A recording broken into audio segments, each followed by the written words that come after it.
Hello friends, इसमें हम दृष्टि आईएएस का जो टेस्ट सीरीज़ वाला सीरीज़ शुरू किए हैं उसमें का 5वां नंबर का जो प्रश्न उसको देखते हैं। इसके पहले के वीडियो हमने बना लिए हैं। निम्नलिखित में कौन राजनीतिक कार्यपालिका का अंग है? तो कार्यपालिका दो प्रकार की होती हैं। एक अस्थायी कार्यपालिका होता है परमानेंट एग्जीक्यूटिव, एक होता है टेम्परेरी।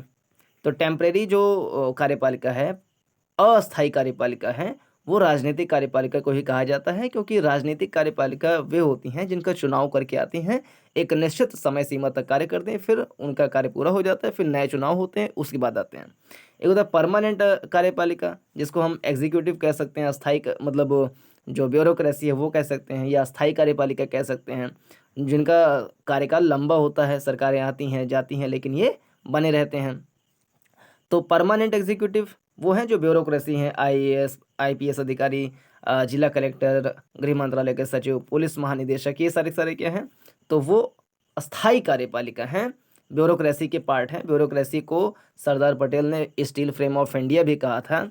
लेकिन जो टेम्परेरी हैं या अस्थायी हैं या राजनीतिक कार्यपालिका है, उसके अंदर में गृह मंत्री, वित्त मंत्री, रक्षा मंत्री, विदेश मंत्री, जल शक्ति मंत्री, सहकारी मंत्री, बहुत प्रकार के ऐसे मंत्री आते हैं जो कि राजनीतिक कार्यपालिका के अंग हैं। तो इसका हम व्याख्या देखते हैं यहाँ पर 5वें प्रश्न का। जिला कलेक्टर, यह सिविल सेवक जिला प्रशासन का प्रभारी होता है। जिला कलेक्टर जिला स्तर पर सरकार का प्रमुख प्रतिनिधि माना जाता है और प्रशासनिक क्षेत्र में इसका महत्वपूर्ण स्थान होता है। सिंपल सा है। गृह सचिव, गृह मंत्रालय के सचिव, यह गृह मंत्री का प्रमुख सलाहकार होने के साथ गृह मंत्रालय के प्रशासन की देखरेख करते हैं। गृह मंत्रालय का सचिव अस्थायी कार्यकारी अधिकारी होता है। अस्थायी कार्यकारी अधिकारी मतलब परमानेंट या ब्यूरोक्रेसी का हिस्सा होता है, ना कि राजनीतिक कार्यपालिका का सदस्य होता है। गृह मंत्री निर्वाचित प्रतिनिधि होने के कारण, है ना, गृह मंत्री जो है वो निर्वाचित प्रतिनिधि है, इनका चुनाव होता है। तो निर्वाचित प्रतिनिधि होने के कारण गृह मंत्री राजनीतिक कार्यपालिका का सदस्य होता है, इसलिए ये कथन उसमें सही था। गृह मंत्रालय का कार्य क्या है? तो गृह मंत्रालय आंतरिक सुरक्षा की स्थिति की निगरानी करता है। आंतरिक सुरक्षा, इंटरनल सिक्योरिटी की जिम्मेदारी गृह मंत्रालय के पास होता है, जबकि बाह्य सुरक्षा, आतंकवाद, इन सबसे सुरक्षा करने के लिए हमारा जो रक्षा मंत्रालय वो कार्य करता है। रक्षा मंत्रालय के अंतर्गत Indian navy, Indian army, Indian air force आते हैं। आंतरिक सुरक्षा के अंतर्गत में जो पैरामिलिट्री फोर्सेज हैं वो आते हैं, जिसमें 7-8 पैरामिलिट्री फोर्सेज हैं। Assam rifles, Indo Tibetan border police, Seema Suraksha Bal, border security force, central industrial security force, central reserve police force, ऐसे करके सारे आते हैं। तो ये पैरामिलिट्री फोर्सेस के पार्ट है जो कि इंटरनल सिक्योरिटी को बनाए रखने के लिए गृह मंत्रालय के अधीन कार्य करते हैं। तो गृह मंत्रालय आंतरिक सुरक्षा की स्थिति की निगरानी, उचित दिशा निर्देश जारी करने, खुफिया जानकारी साझा करने के साथ राज्यों के संवैधानिक अधिकारों का अतिक्रमण किए बिना सुरक्षा, शांति और सद्भाव बनाए रखने हेतु राज्य सरकारों को जनशक्ति, वित्तीय सहायता, मार्गदर्शन और विशेषज्ञता प्रदान करता है। तो ये है इस प्रश्न की व्याख्या। आगे भी है। पुलिस महानिदेशक, है ना, जिसको डीजीपी कहते हैं, डीजीपी पुलिस महानिदेशक किसी राज्य या केंद्र शासित प्रदेश का शीर्ष पुलिस अधिकारी होता है। तो किसी भी राज्य का जो पुलिस महकमे का सबसे बड़ा अधिकारी है उसे कहते हैं डीजीपी, यानी कि पुलिस महानिदेशक, जिसे राज्य पुलिस प्रमुख के रूप में भी जाना जाता है। डीजीपी अस्थायी कार्यपालिका का सदस्य होता है। तो यहाँ से नई जानकारी मिली कि पुलिस महकमे का सबसे सर्वोच्च जो अधिकारी है उसे डीजीपी कहते हैं, हिंदी में पुलिस महानिदेशक कहते हैं, जो कि अस्थायी कार्यपालिका का सदस्य होता है। फिर 6वां प्रश्न है, राष्ट्रीय मानवाधिकार आयोग, national human right commission, NHRC के संदर्भ में निम्नलिखित कथनों पर विचार कीजिए। तो राष्ट्रीय मानवाधिकार आयोग अध्यक्ष और सदस्यों की नियुक्ति राष्ट्रपति द्वारा 6 सदस्यीय समिति की सिफारिश पर की जाती है। माने राष्ट्रीय मानवाधिकार आयोग के जो अध्यक्ष हैं और जो अन्य सदस्य हैं उनकी नियुक्ति कौन करता है? तो राष्ट्रपति करते हैं, पहली बात तो। और 6 सदस्यीय एक समिति होती है, 6 मेंबर कमेटी होती है, जो कि सिफारिश करते हैं राष्ट्रपति को कि किन्हें अध्यक्ष और किन्हें सदस्य के रूप में चुना जाना चाहिए, उसके बाद राष्ट्रपति उनका चुनाव कर देते हैं। ये कथन सही है।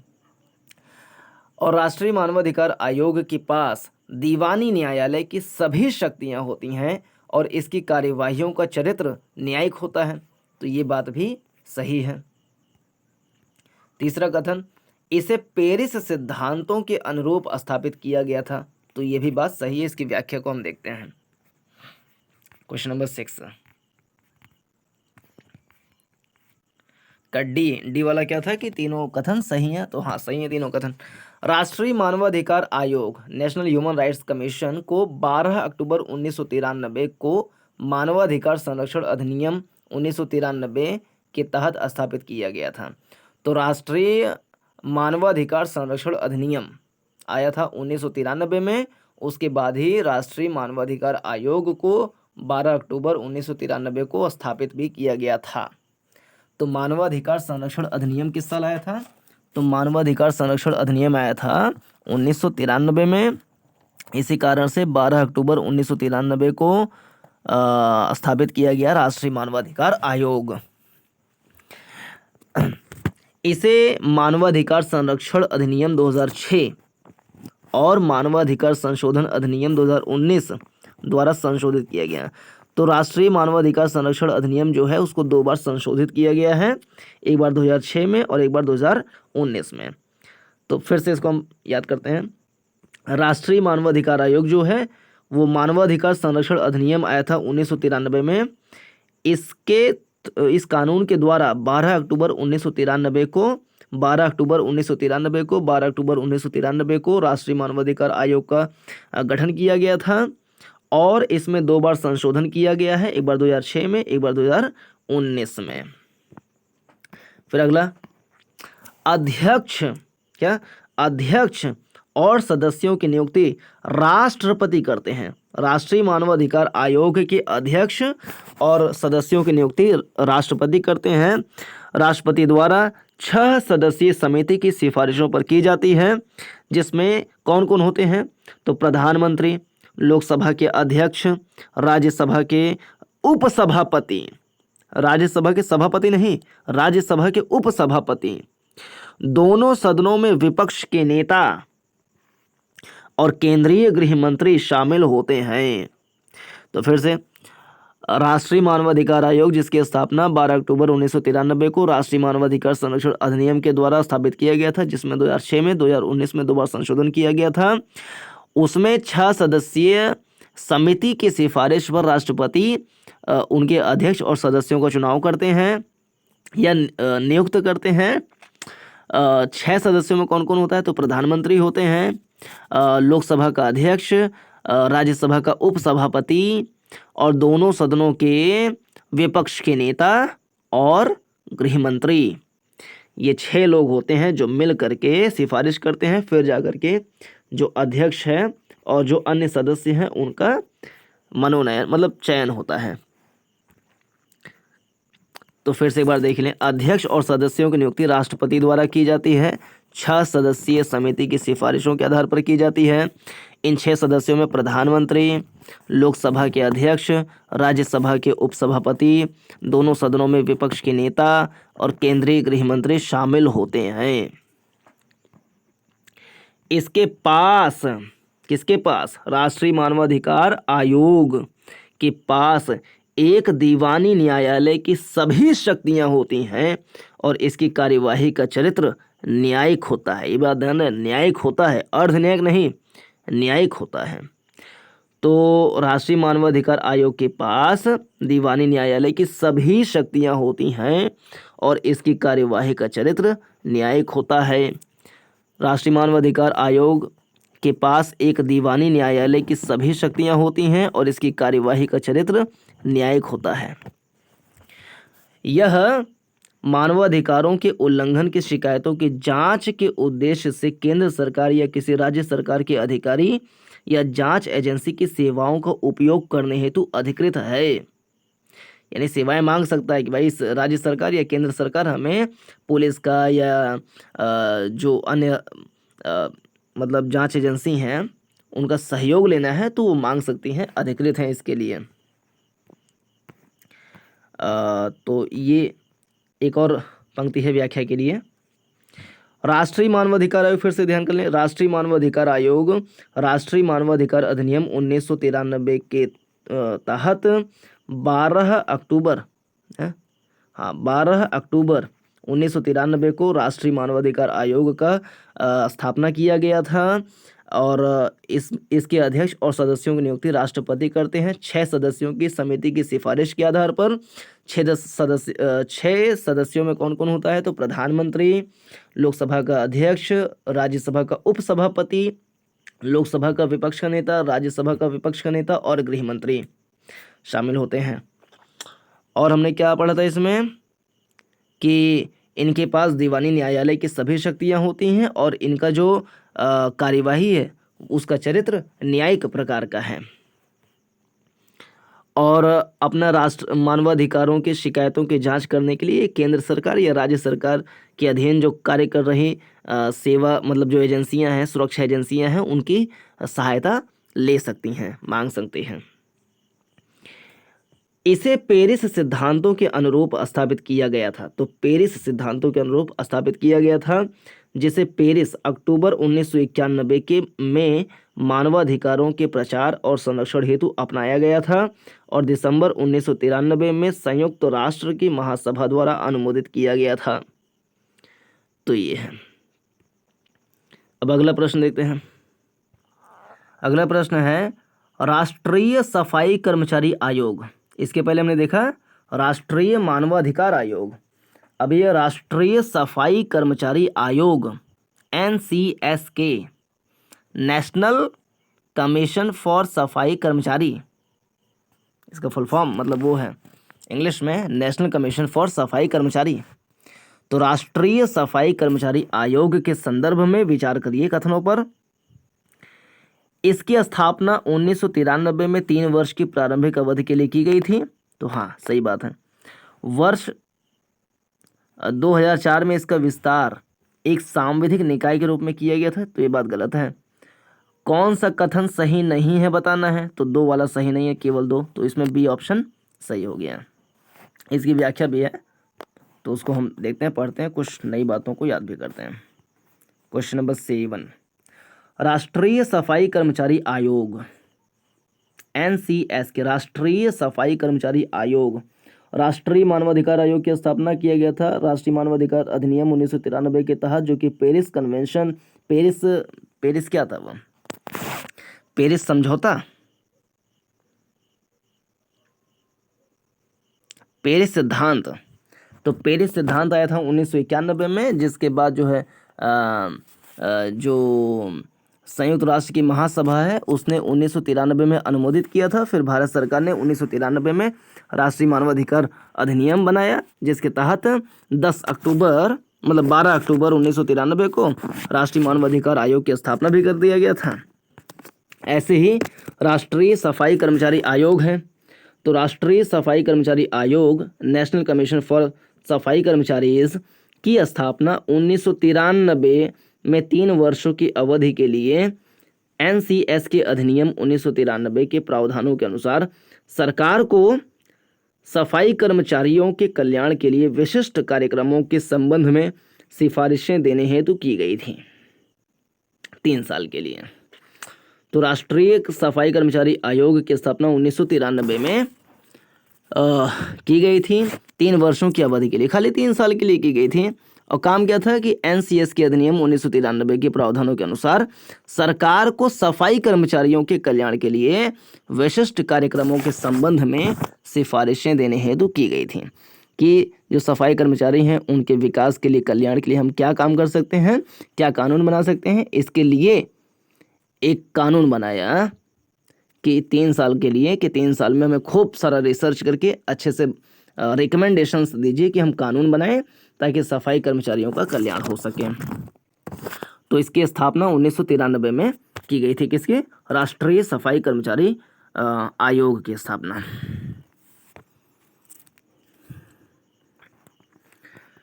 उनतीस फरवरी 2004 से राष्ट्रीय सफाई कर्मचारी आयोग अधिनियम प्रभावी नहीं रहा है। भाई 1993 में बना था, लेकिन 29 फरवरी जैसे क्वेश्चन में कह रहा था कि 2004 से इसका विस्तार एक सांविधिक निकाय के रूप में किया गया, तो ये बात गलत था। तो 29 फरवरी 2004 से राष्ट्रीय सफाई कर्मचारी आयोग अधिनियम प्रभावी नहीं रहा है। खत्म, फिनिश, टाटा बाय बाय। उसके बाद एनसीएसके के कार्यकाल को समय समय पर प्रस्तावों के माध्यम से एक गैर सांविधिक संस्था के रूप में आगे बढ़ाया गया है। ठीक है ना। अच्छा, यह सफाई कर्मचारियों के लिए मौजूदा कल्याण कार्यक्रमों का अध्ययन और मूल्यांकन करता है और कुछ विशिष्ट शिकायतों के मामलों की जांच करता है। मैनुअल स्कैवेंजर्स के रूप में रोजगार के निषेध और उनके पुनर्वास अधिनियम 2013, एक कानून लंबा सहित मैनुअल स्कैवेंजर्स के रूप में रोजगार के निषेध और उनके पुनर्वास अधिनियम 2013 के प्रावधानों के अनुसार एनसीएस के नेशनल कमीशन फॉर सफाई कर्मचारी को अधिनियम के कार्यान्वयन की निगरानी करने, केंद्र एवं राज्य सरकारों को इसके प्रभावी कार्यान्वयन हेतु निविदा सलाह देने, अधिनियम के प्रावधानों के उल्लंघन या कार्यान्वयन के संबंध में शिकायतों की जांच करने का कार्य सौंपा गया है। आयोग के अध्यक्ष और सदस्य सफाई कर्मचारियों व उनके आश्रितों की सामाजिक, आर्थिक और जीवन स्थितियों का अध्ययन करने के लिए देश का व्यापक दौरा करते हैं। यह आयोग इन शिकायतों याचिकाओं के संबंध में संबंधित अधिकारियों से तथ्यात्मक रिपोर्ट मांगता है और प्रभावित सफाई कर्मचारियों की शिकायतों का निवारण करने के लिए उन पर दबाव डालता है। इस वीडियो का आखिरी प्रश्न है, लोकतंत्र बचाओ का नारा दिया गया था, तो किसने दिया था? लोकतंत्र बचाओ का नारा किसने दिया था? तो जनता पार्टी ने दिया था, है ना। ये सारी पार्टी नहीं, जनता पार्टी ने लोकतंत्र बचाओ का नारा दिया था। ये सारा क्या कहानी है उसको हम देखते हैं व्याख्या में। क्वेश्चन नंबर 8 की व्याख्या यहाँ पर है। वर्ष 1977 में, सबको पता है, सारी दुनिया को पता है कि वर्ष 1977 में हुए लोकसभा चुनाव के दौरान जनता पार्टी द्वारा लोकतंत्र बचाओ का नारा दिया गया था, क्योंकि पता है कि इस समय जनता पार्टी ने आपातकाल के दौरान की गई ज्यादतियों को दूर करने और नागरिक स्वतंत्रता को बहाल करने का वादा किया था। पता है कि जून 1975 में इंदिरा गांधी जी ने लगभग 18 महीने तक राष्ट्रीय आपातकाल की घोषणा कर दी थी, जिसमें कई सारे विपक्षी दल के नेताओं को बंदी बना लिया गया था, कैद कर लिया गया था, और जो उनके संजय गांधी थे उन्होंने जबरदस्ती नसबंदी, नलबंदी, ये सारे कार्यक्रम को शुरू कर दिया था जनसंख्या को नियंत्रण करने के लिए। यानी उस समय जो स्वतंत्रता, ये सारी चीज़ें हैं वो बड़ी बाधित हो चुकी थी, लोकतंत्र खतरे में आ चुका था, बहुत तबाही मची हुई थी दिल्ली में। तो जो जनता पार्टी है वो एक राजनीतिक अवेयरनेस फैलाने के लिए आगे आई और लोकतंत्र बचाओ का नारा दिया 1977 के टाइम पर। तो किसने दिया? जनता पार्टी ने दिया। जनता पार्टी ने दिया, क्या दिया? लोकतंत्र बचाओ नारा दिया। कब दिया? 1977 में दिया।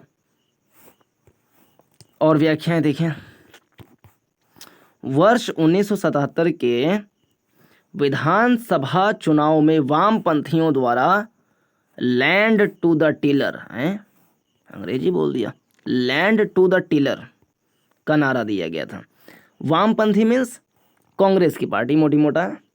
तो 1977 के विधानसभा चुनाव में वामपंथियों द्वारा लैंड टू द टिलर का नारा दिया गया। Land to the tiller, land to the tiller का नारा दिया गया। ठीक है, वामपंथियों द्वारा, क्योंकि ऑप्शन में जो है वामपंथी भी दिया गया था ना। हाँ, वामपंथियों ने जो नारा दिया था वो दिया था लैंड टू द टिलर। इसको लिख लें भाई, लैंड टू द टिलर नारा दिया था वामपंथियों ने 1977 के विधानसभा के चुनावों में। Land to the tiller.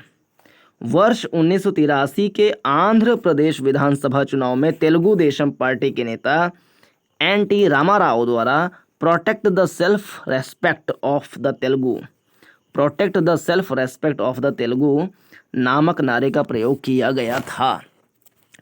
तो 1983 के आंध्र प्रदेश विधानसभा चुनाव में तेलुगु देशम पार्टी के नेता एनटी रामाराव द्वारा protect the self respect of the Telugu, protect the self respect of the Telugu नामक नारे का प्रयोग किया गया था।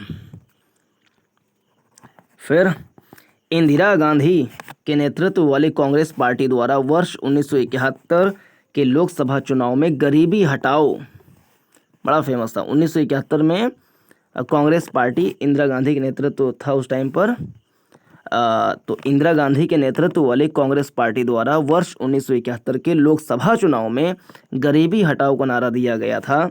इस पार्टी ने देश से गरीबी हटाने के लिए सरकार की सभी नीतियों को परिवर्तित करने का वायदा किया था। तो ये है इस प्रश्न की व्याख्या, जो कि अंतिम प्रश्न हम मान लें, और जो पुराने कुछ प्रश्न उसका हम जहाँ तक हो सके तो रिवीजन भी चलिए हम करते हैं। एक प्रश्न जो ये था, विश्व बैंक के बारे में कुछ जानकारी लेते हैं। विश्व बैंक संयुक्त राज्य अमेरिका के वाशिंगटन में स्थित एक अंतर्राष्ट्रीय विकास संगठन है। इसके सदस्य देशों की संख्या 189 है। तो विश्व बैंक में 189 देश हैं। गरीबी को कम करने और विकासशील देशों में साझा समृद्धि को प्रोत्साहन देने हेतु सतत समाधान के लिए इसके अंतर्गत 5 संस्थान कार्यरत हैं। कौन कौन से संस्थान कार्यरत हैं विश्व बैंक के अंदर में? 5 संस्थान के नाम देखें।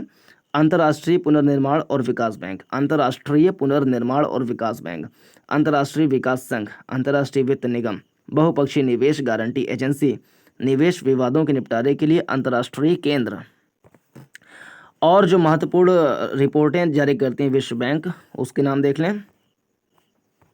इसमें से कुछ तो बहुत ही ज़्यादा इंपॉर्टेंट है, जैसे कि ईज ऑफ डूइंग बिजनेस, ये निकालती है विश्व बैंक, और ईज ऑफ लिविंग इंडेक्स।